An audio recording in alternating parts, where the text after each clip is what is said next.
세계적인 어린이 놀이 공원인 디즈니랜드가 있지요. 이 디즈니랜드의 사원을 교육을 시키는 내용을 보면 참 재미있어요. 그 사람 사원들이 이제 디즈니랜드에 다 어린이 공원에 입사를 해가지고 직원이 되면 맨 처음 교육하는데 어떤 교육을 하냐 하면 디즈니랜드는 무엇 하는 곳입니까? 이렇게 묻는 거예요. 그러면 애들 놀이하는 곳입니다고 안 되는 거예요. 이곳은 뭐 하는 곳입니까? 그러면 이곳에 오는 모든 사람들을 행복하게 하는 곳입니다. 이렇게 답변하는 거예요. 그러면 또 묻습니다. 나는 무슨 일을 하는 사람입니까? 그렇게 물으면 나는 세계 만민에게 행복을 만들어주는 사람입니다. 이렇게 대답을 한다는 거예요. 어린이 공원에 일하는 사람들이 세계 만민이 행복하게 만들어주는 것이고 그 행복을 위해서 내가 일을 합니다. 그런 자부심을 가지고 일을 한다 그래요. 그러면 이 이야기를 우리의 이야기로 가져와서 여러분은 예수를 믿는데 여러분은 왜 사십니까? 무엇을 위해 사십니까? 이렇게 물으면 여러분은 뭐라고 대답을 하겠습니까? 우리 인생은 하나님을 기쁘시게 하고 하나님 마음을 시원하게 해드리고 내 주변 사람의 마음을 시원하게 해주기 위해서 내가 삽니다. 이렇게 대답을 해야 되는 거예요. 나는 돈벌이를 위해서 삽니다. 나는 내 출세를 위해서 삽니다. 나는 내 인생 즐기려고 삽니다. 이렇게 대답하면 안 되고 너희는 먹든지 마시든지 무엇을 하든지 다 하나님의 영광을 위해서 하라 그랬고 하나님을 사랑하되 마음을 다하고 뜻을 다하고 성품을 다하고 목숨을 다하여 하나님을 사랑하고 이웃을 내 몸과 같이 사랑하라. 이것이 율법이고 이것이 선지자들의 대강령이니라고 했습니다. 그러니까 내가 사는 이유가 뭐냐? 돈을 벌든 공부를 하든 무슨 일을 하든지 간에 하나님 기쁘게 해드리기 위해서 그리고 내 주변 사람을 행복하게 마음을 시원하게 해드리기 위해서 내가 산다. 이것이 기독교인의 인생관입니다. 저와 여러분이 그렇게 살 수 있기를 바랍니다. 아이고 나를 기쁘게 살기도 바쁜데 뭐 남을 기쁘게 해? 그런 생각 드십니까? 아니에요. 여러분 행복이 무엇입니까? 행복은 마음이 시원함을 느끼면 행복한 거예요. 그리고 믿음이 무엇입니까? 믿음은 하나님 마음을 시원하게 해드리면 그 사람이 믿음이 좋은 거예요. 그리고 내 이웃이 뭡니까? 이웃 사람들 시원하게 마음을 해드리면 그 사람이 이웃 사랑하는 거예요. 자, 그러면 오늘 여기 18절에 보니까 그렇게 말했습니다. 18절 같이 읽습니다. 시작. 그들이 나와 너희 마음을 시원하게 하였으니 너와 내 마음을 시원하게 했다. 바울은 감옥에 갇혀 있습니다. 편지를 고린도 교회에다가 보냈습니다. 고린도 교인들에게 말합니다. 여러분과 나에게 마음을 시원하게 해준 사람들입니다. 이렇게 고백하고 있습니다. 다시 말하면 여러분이 있어서 내가 행복합니다. 그런 뜻이죠. 오늘 우리가 마음을 시원하게 하는 사람은 어떤 사람이냐? 바로 잘 섬기는 사람입니다. 오늘 15절에 보니까 그랬습니다. 15절을 보면 성도 섬기기로 작정한 줄을 너희가 아는지라. 잘 섬기는 사람이 마음을 시원하게 하는 사람이다 그 말이죠. 여러분 이 말로 다른 건 말로 할 수 있어요. 사랑도 그냥 말로 사랑한다고 그러기도 하고 겸손한 것도 내가 겸손한 말을 하면 겸손한가 보다 그렇게 느낄 수 있어요. 그런데 섬김은 그렇지 않아요. 섬김은 손발이 움직여야 되고 땀을 내야 되고 힘을 써야 되는 거지요. 그래서 섬김이 뭐냐? 바로 섬김이 없는 믿음은 가짜예요. 섬김이 없는 사랑은 사랑이 아니에요. 섬김이 없는 헌신은 헌신이 아니에요. 그렇기 때문에 섬김이 뭐냐? 믿음의 열매예요. 믿음이 좋기 때문에 잘 섬기는 거예요. 믿음이 없이는 섬길 수가 없는 거예요. 그렇기 때문에 섬기는 사람이 열매예요. 삶의 열매. 그러면 섬김이 성경에 보니까 잘 섬기는 사람들, 그 사람들은 하나님 마음을 시원하게 해드리고 많은 사람의 마음을 시원하게 해주는 사람들이었어요. 아브라함은 섬기는 대가였어요. 길 가는 나그네가 집에 들어왔어요. 여보세요, 배가 고픈데 먹을 걸 좀 주세요. 거지가 왔어요. 그런데 아브라함은 얼마나 잘 섬겼는지, 밥 한 그릇에다가 김치 한 사발 갖다 줘도 잘 섬기는 건데, 세상에 모르는 나그네가 왔는데 양을 잡아가지고 가죽을 벗겨가지고 살을 떠서 맛있게 구워갖고 소금을 뿌려가지고 맛있게 대접을 한 거예요. 세상에 거지를 누가 그렇게 잘 섬깁니까? 그런데 모르는 길 가는 나그네도 아브라함은 그렇게 섬김을 좋아해요. 그랬더니 알고 봤더니 그게 나그네가 아니고 하나님이 보낸 천사였어요. 거진 줄 알았는데 이게 하나님이 보낸 천사인 줄을 몰랐어요. 그런데 그 천사를 통해서 하나님의 소식을 갖다 주는 거예요.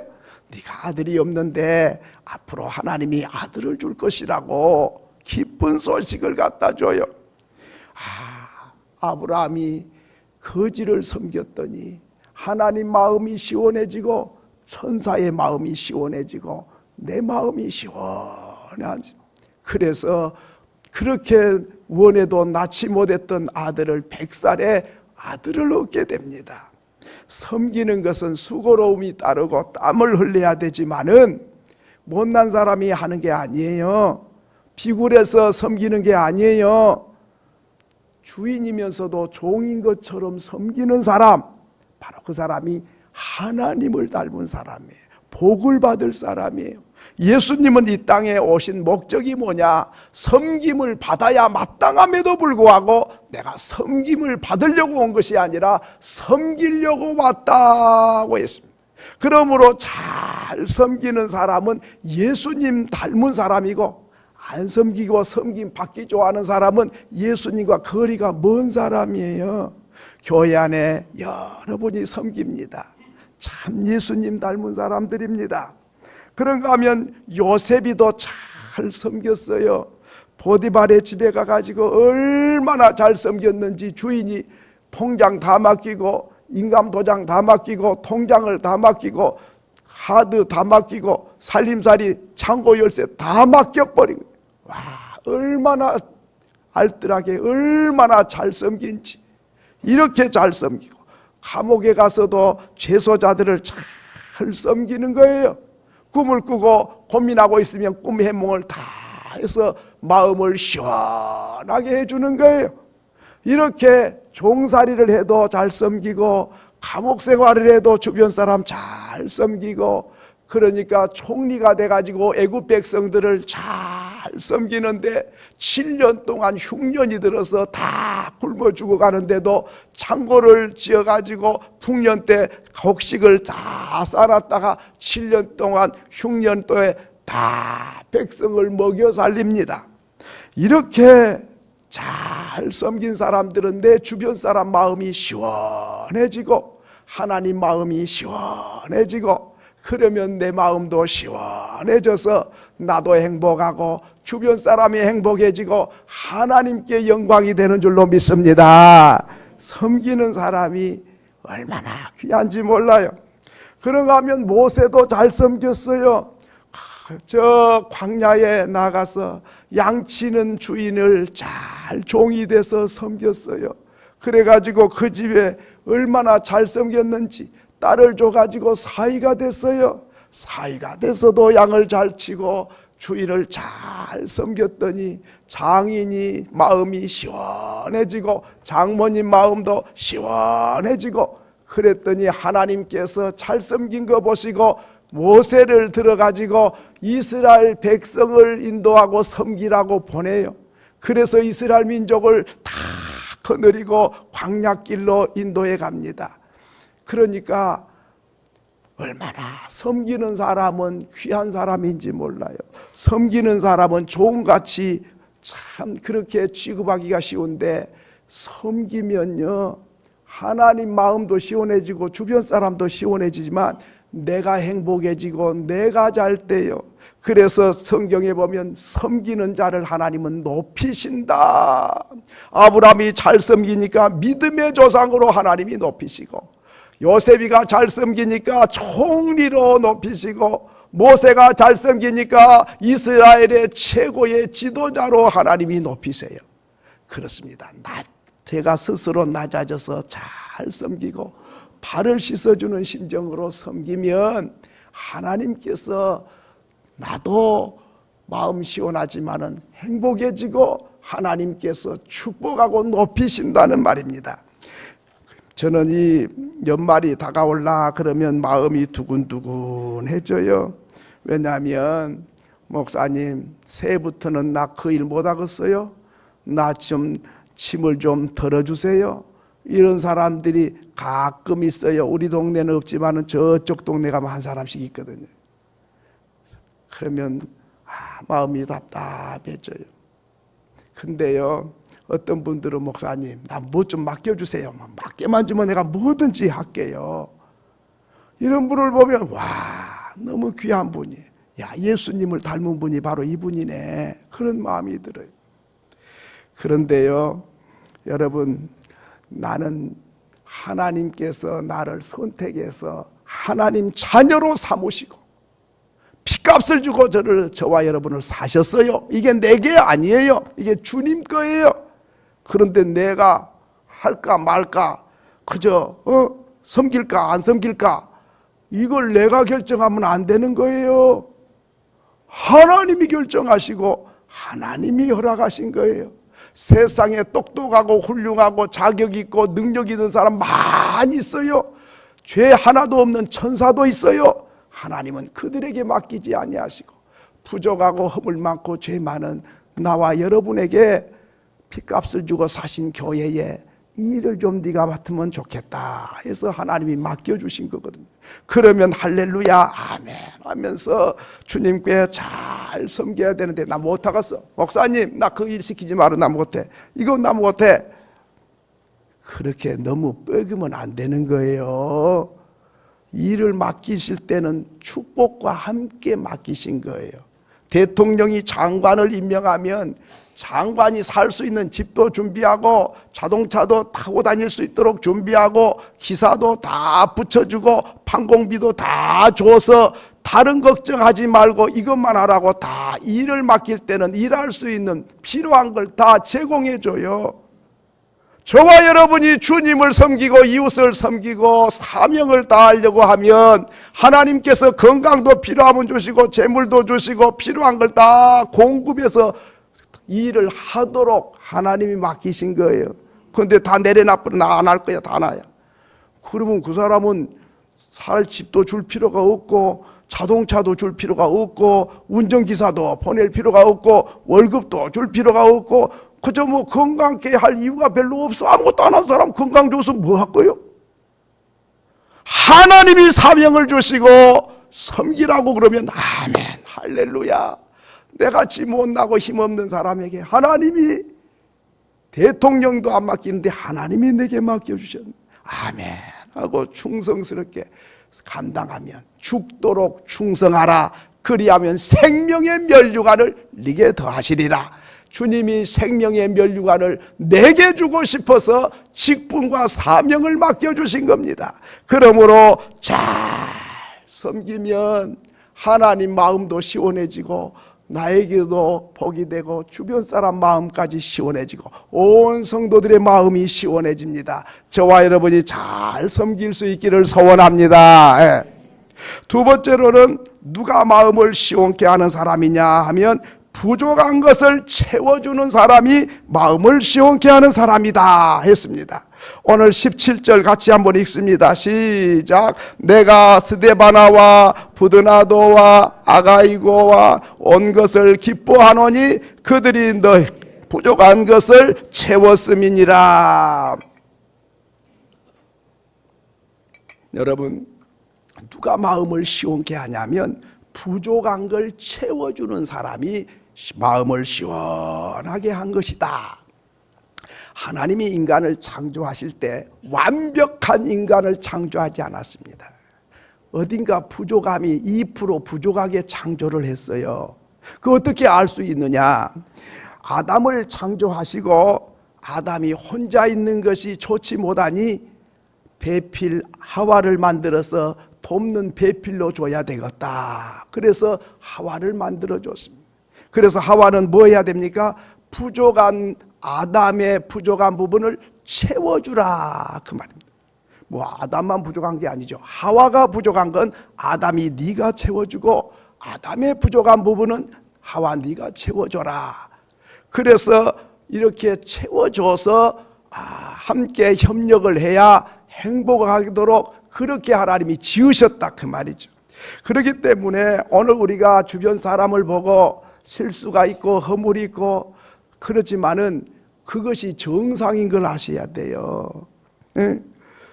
잘못한다고 꾸짖고 책망하고 그럴 게 아니라 이 사람은 이건 잘하는데 이게 부족하네. 2% 부족하네.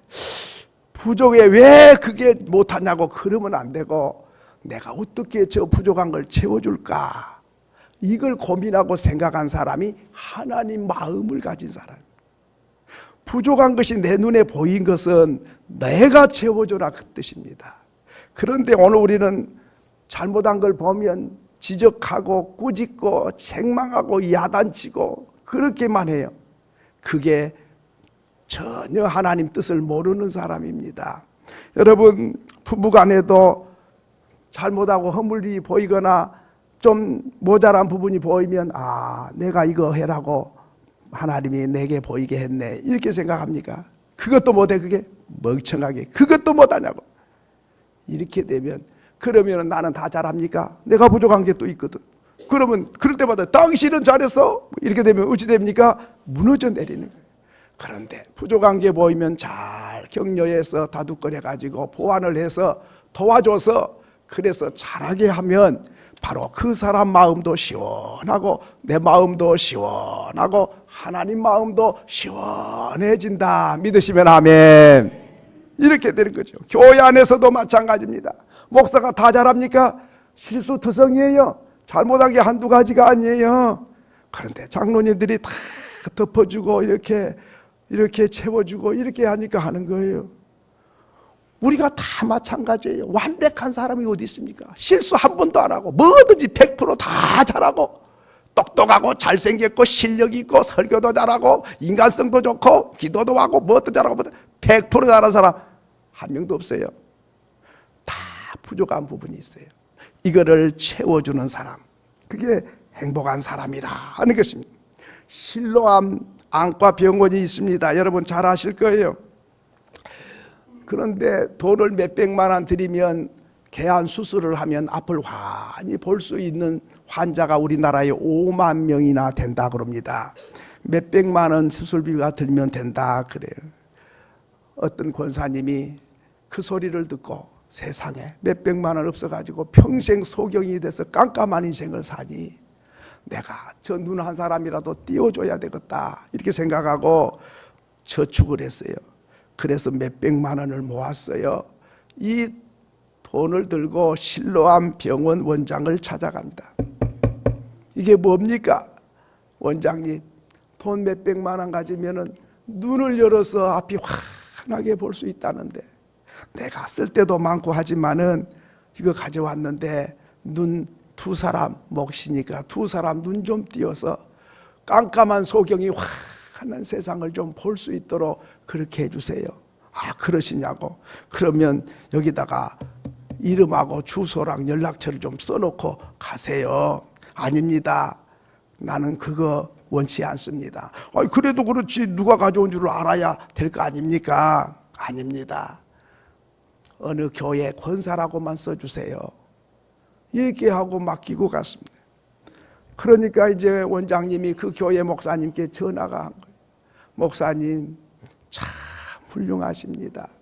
성도가 이렇게 훌륭한 성도가 있다니 참 목사님 행복하겠습니다. 누군데요? 몰라요. 그 교회 권사님이라고만 밝혀달래요. 그래서 그 목사님은 어디를 가든지 그 간증을 하고 다니는데 내 앞에서도 그 간증을 해서 내가 듣고 여러분에게 또 말씀드립니다. 여러분, 부족한 걸 채워주는 사람, 마음을 시원하게 하는 사람. 가수 중에 김장훈 가수가 있습니다. 이 사람은 자기가 글을 썼는데 잠깐 읽어보니까 20대에는 그렇게 죽고 싶었다네. 그냥 사회가 부조리가 팽배하고 그냥 이거 뭐 뒤죽박죽이고 이런 세상 살아서 뭐하냐 그래서 20대는 맨날 죽고 싶었대. 그런데 30대가 돼가지고는 아이고 그렇게 아니네, 나도 돈 벌어갖고 한번 잘 살아봐야 되겠다, 이런 마음을 가졌대요. 그런데 40대가 돼가지고는 그런 마음을 가진 게 아니라 돈 버는 기쁨도 있고 돈을 쓰는 즐거움도 있고 돈을 나누는 행복도 있고 돈이 마음을 따뜻하게 하는 걸 느끼고 나눔이 이렇게 따뜻하게 하는 줄 몰랐네. 그래서 자기는 전셋집에 살면서 40억이나 되는 어마어마한 돈을 기부에 해서 기부의 왕이 뽑혔다 그래요.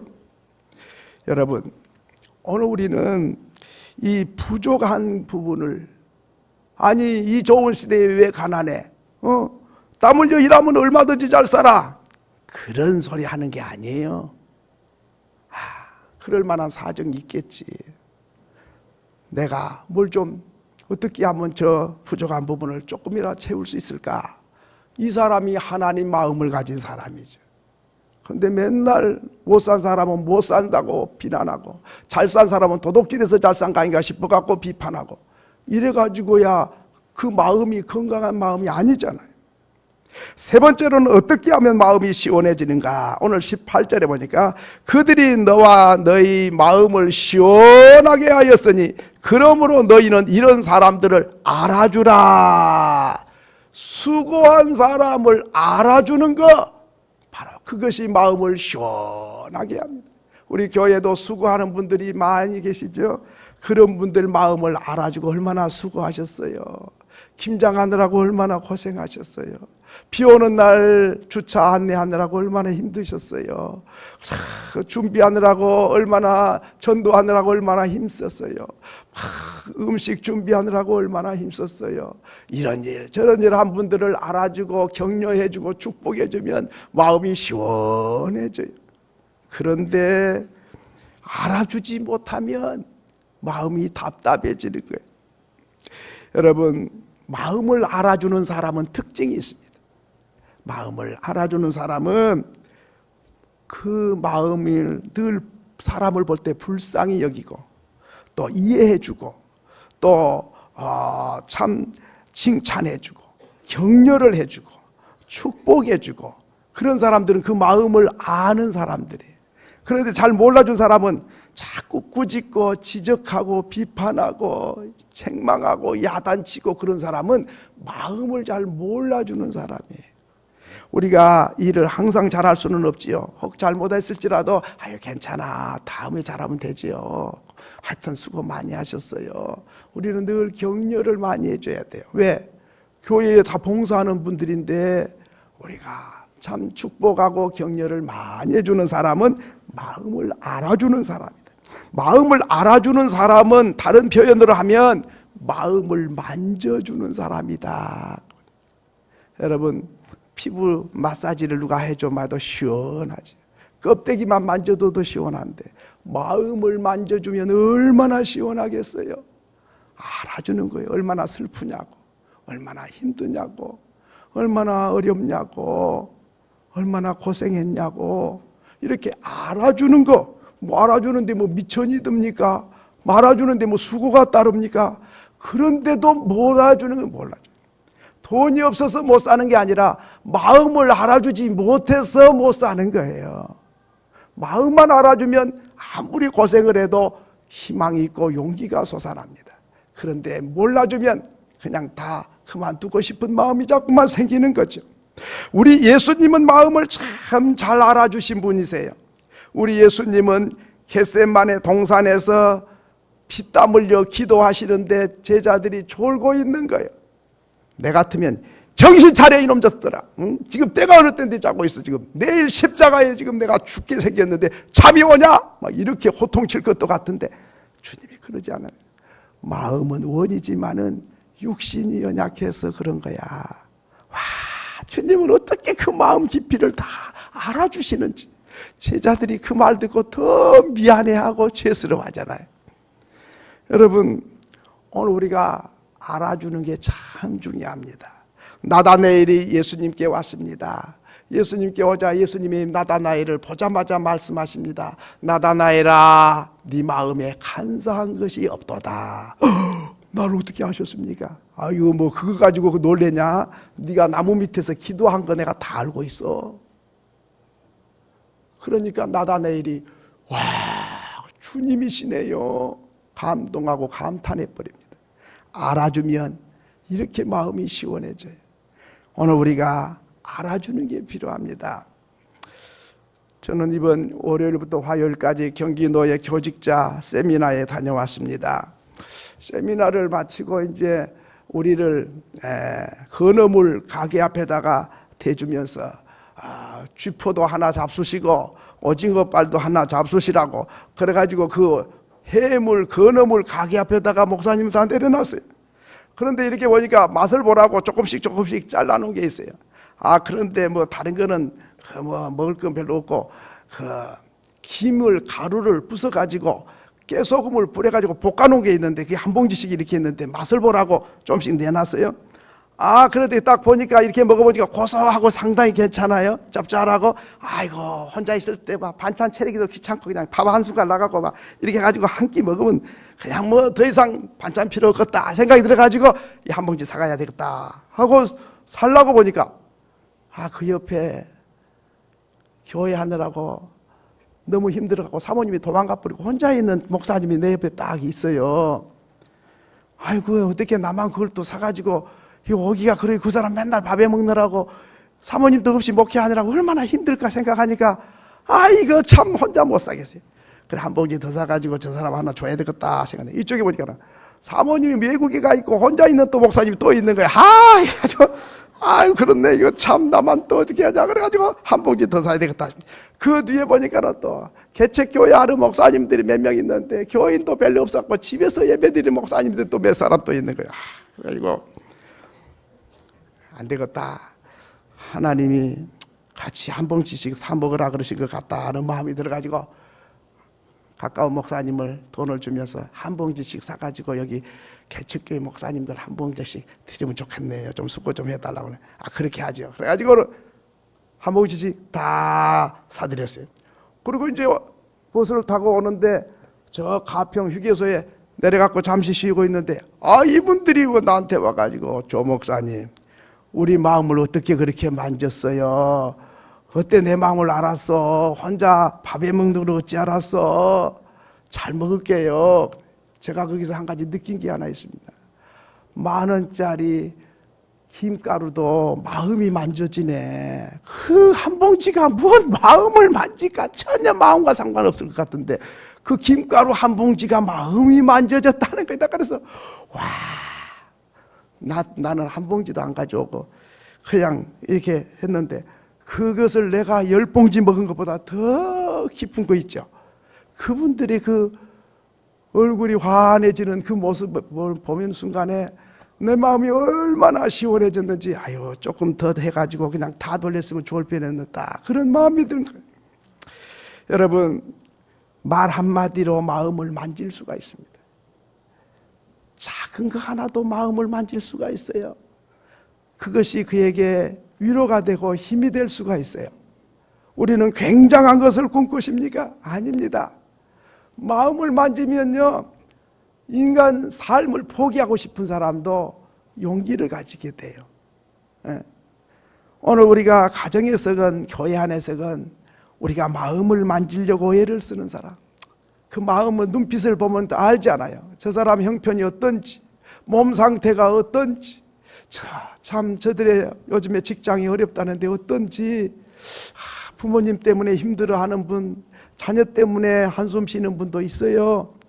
그 주일날 예배 마치고 뭐 바쁘다고 그렇게 먼저 가십니까? 집사님, 그때 그런 일이 있었다는데 어째 별일 없어요. 어떻게 됐어요? 네, 기도할게요. 낙심하지 마요. 하나님이 좋은 일을 예비해 두셨을 거예요. 권사님, 그런 일이 있었다는데 어떻게 됐어요? 기도할게요. 하나님은 합력의 선을 이루셔요. 고난이 크면 하나님의 은혜와 복이 클 줄 믿어요. 고난을 헤치고 나가면 하나님께서 예비하신 바가 있을 거예요. 서로 위로하고 마음을 만지고 격려해주면 마음이 시원해지고 따뜻해지면, 오늘 교회 와서 예배하고 참 하나님의 사람들을 만나고 말 한마디, 그리고 따뜻하게 손잡아주고 또 한번 안아주고 힘내세요. 이렇게 하면서 내가 도울 수 있는 게 뭐 없을까요? 이런 말을 세상에서 어디서 듣습니까? 하나님 앞에 나와서 예수님이 섬기러 오셨고, 그렇게 참 피로를 알면 어떻게 저 피로를 채울까? 저 마음을 어떻게 좀 내가 따뜻하게 만질 수 있을까? 바로 이 사람이 하나님의 사람입니다. 이런 사람을 통해서 마음이 시원해지는 거예요. 이런 사람을 통해서 하나님 마음도 시원해지는 거죠. 그러면 내 마음도 따뜻해지기 시작하는 거죠. 마지막으로는 어떻게 하면 마음이 시원해지는가? 잠언 16장 24절에 보면 우리의 말씨가 바로 시원하게 합니다. 자, 읽습니다. 시작.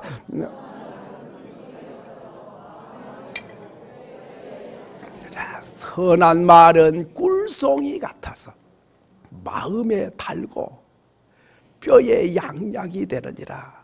이거는 무슨 뭐 살림 팔아다가 나눠주면 그런다 그런 말이 아니죠.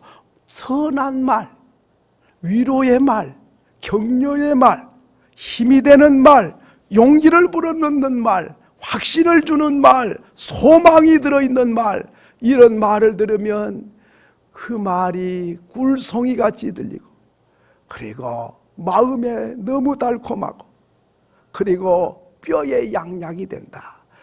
뼈에 보약이 된다, 그 말입니다. 이 말씀 속에서 우리가 알 수 있는 게 하나 있습니다. 말이 악하고 너무 상처난 말, 비판하는 말, 욕하는 말, 비난하는 말, 그런 말이 뒤집어서 생각하면 마음에 쓰다, 그 말이에요. 그래서 상처가 된다, 그 말입니다. 그래서 우울증 환자들을 조사해 놓고 보니까 가족이나 가까운 사람들이 말을 함부로 해가지고 우울증 환자 된 확률이 높다는 거예요. 한번 찾아보세요. 우울증이 있으면 그 주변의 가족이나 주변 사람들이 칭찬과 격려와 위로와 축복의 달콤한 말을 해줬는지, 맨날 비난하고 욕하고 멍청하고 무능하고 쓸모없다고 그런 말을 많이 했는지, 그 영향으로 바로 그렇게 병이 들어가는 거예요. 그리고 골다공증, 이 관절, 이런 병든 사람들도 마찬가지예요. 자기가 악한 말을 많이 했든지 그런 말을 많이 들으면 영향을 받아가지고 뼈가 말라지는데, 부드러운 말, 선한 말, 축복의 말을 많이 들으면 뼈가 윤택해지고 마음이 시원해지고, 그래서 힘이 솟아나고 강건해지고 용기가 솟아난다. 말이요, 시들어지게. 식물도 마찬가지. 매일 욕을 해보세요. 이게 점점점 시들어버려. 죽어버려, 나중엔. 그런데 이 식물인데도 축복을 매일 해. 막 축복. 참 멋지게 생겼어. 잘생겼어. 복이 있다. 막 칭찬과 축복을 하면요, 싱싱하게 피어나요. 식물도 그런다. 동물은 말할 것 없죠. 사람은 감정이 있기 때문에 더 영향을 받지요. 얼굴이 굳어 있고 늘 경색돼 있고 표정이 무뚝뚝한 사람들을 보세요. 주변 사람들이 다 말을 함부로 한 사람들은 다 그렇게 굳어 있는 거예요. 그런데요, 늘 칭찬해주고 축복해주고 격려해주고 선한 말을 많이 하면요, 막 활력이 솟아나고 용기가 솟아나고 막 하고 싶은 의욕이 살아나고 창조력이 살아나요. 그래서 힘이 있고 강해지고 담대해지는 거예요.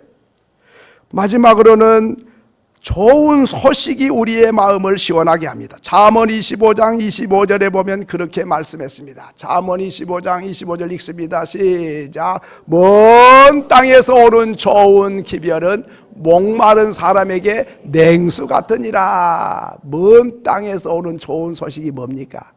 하늘에서 오는 소식이에요. 먼 하늘에서 하나님께로부터 온 소식, 하나님의 음성, 하나님의 말씀. 그게 뭡니까? 예수 믿으면 멸망하지 않고 영생 얻는다. 이 소식을 전해주려고 먼 땅에서 예수님이 이 땅에까지 그 소식을 갖고 오셨어요. 그래서 십자가를 지고 피 흘려 죽으셔서 이렇게 예수를 믿으면 누구든지 죄가 많아도 예수 믿으면 멸망하지 않아, 지옥 가지 않아, 천국에 가고 복을 받고 잘 돼. 이 기쁜 소식을 전하면 하나님 마음이 시원해지고 죄인들의 마음에 시원해져가, 와, 그렇구나, 착한 일 많이 해야 천국 간 줄 알았는데 예수 믿고 죄 용서받으면 가네, 이렇게 쉬운 길이 있었네. 너무 마음이 시원해지는 거예요. 그래서 먼 땅 천국에서 오는 기쁜 소식이 오늘 죄 많은 우리에게 들려짐으로 우리 마음이 시원해서 할렐루야, 이제 나 구원받았네, 너 구원받았네, 우리 모두 구원받았네. 우리가 천국 백성이 돼가지고 그 죄와 허물에 눌려있고 악한 마귀에게 끌려가던 인생이 자유를 얻고 이제는 기쁨과 소망 중에 노래하고 춤추고 살아가는 마음을 시원하게 하는 소식이 뭡니까? 바로 복음이, 먼 땅에서 오는 좋은 소식은 목마른 사람에게 냉수처럼 내 마음을 시원케 하고 내 삶을 시원케 하고 구원의 길로 인도하고 축복의 길로 인도합니다. 하나님을 마음을 시원하게 하고 내 주변 사람의 마음을 시원하게 하고, 그리고 내 마음이 시원해지면 얼마나 행복한지 몰라요. 그게 바로 예수 잘 믿는 생활입니다. 저와 여러분이 그 사람 될 수 있기를 소원합니다.